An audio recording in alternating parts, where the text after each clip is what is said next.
मैं हमेशा राजनीतिक सौहार्द का पक्षधर रहा हूं, उसका अनुपालन किया है, मगर भाजपा लगातार झूठे नरेटिव गढ़ने की कोशिश में मुझ पर प्रहार करती है। 2017 में भी झूठ बोला और फिर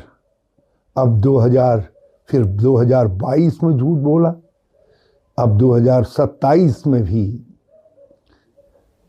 मेरी राजनीति पर एक झूठ के सहारे प्रहार करने की कोशिश हो रही है। मैं भाजपा के लोगों से कहना चाहता हूं कि भाजपाइयों, अपने झूठ के लिए राज्य के लोगों से माफी मांगो। यदि जो नरेटिव आप मेरे खिलाफ सोशल मीडिया में आर्टिफिशियल इंटेलिजेंस का सहारा लेकर गढ़ने का दुष्प्रयास कर रहे हो, यदि उसको आपने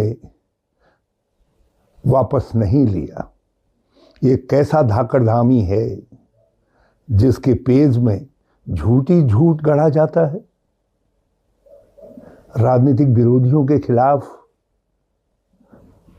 झूठ के सहारे राजनीतिक प्रहार किया जाता है। यदि इस झूठ के लिए आपने क्षमा नहीं मांगी, इसको डिलीट नहीं किया, तो मुझे मजबूर होकर के आपके खिलाफ एफआईआर दर्ज करने के लिए थाने में जाना पड़ेगा। साइबर क्राइम के अंदर भी आपके खिलाफ मुकदमा दर्ज करने के लिए अर्जी लगानी पड़ेगी। और मैं यही नहीं रुकूंगा, मैं 7 दिन लगातार भाजपा के दफ्तर पर जाकर के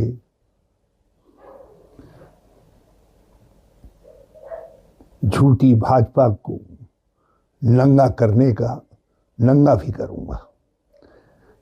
मैंने 2017 का घाव सह लिया, मैंने 2022 का घाव भी सह लिया, लेकिन अब हरीश रावत 2027 के लिए जो आप झूठ के सहारे हम पर आक्रमण कर रहे हो, हमारे खिलाफ वातावरण बनाने का प्रयास कर रहे हो, मैं उसको सहने के लिए तैयार नहीं हूं। मैं लड़ूंगा, उसके खिलाफ संघर्ष करूंगा। और यदि आप में हिम्मत है तो बताओ कि हरीश रावत ने मुस्लिम तुष्टीकरण के लिए क्या क्या कदम उठाए हैं, और जो कदम हरीश रावत ने उठाए हैं, क्या आपकी सरकारें वो कदम नहीं उठा रही हैं?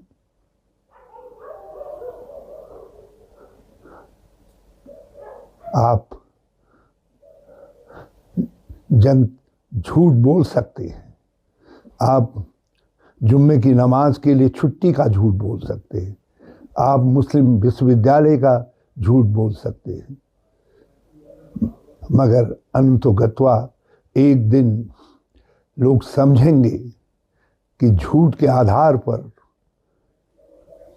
किस प्रकार से उनका ध्यान वास्तविक मुद्दों से हटाया जा रहा है।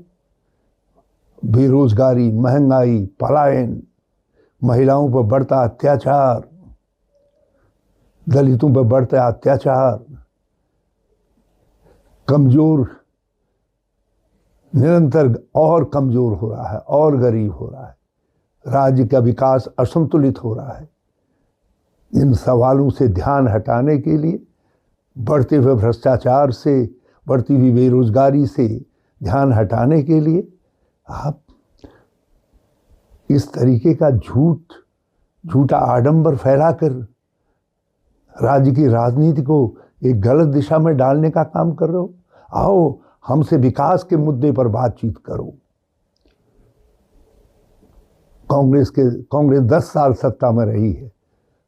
हमने क्या किया है 10 साल के अंदर, हमसे पूछो, और हम तुमसे पूछें कि तुमने 15 साल में क्या किया है, ताकि राज्य की जनता को एक तुलनात्मक रूप से मालूम हो सके कि किसने उनके विश्वास की रक्षा करने का काम किया है और किसने उनके विश्वास को छलने का काम किया है। झूठ के सहारे आप जनता को कुछ समय तो ठग सकते हो, लेकिन हमेशा के लिए नहीं ठग सकते हो। और इस बार हम तुमको जनता को ठगने नहीं देंगे और उसके लिए संघर्ष करेंगे, अभी से संघर्ष करेंगे, जम करके संघर्ष करेंगे, घुटने अड़ा करके संघर्ष करेंगे।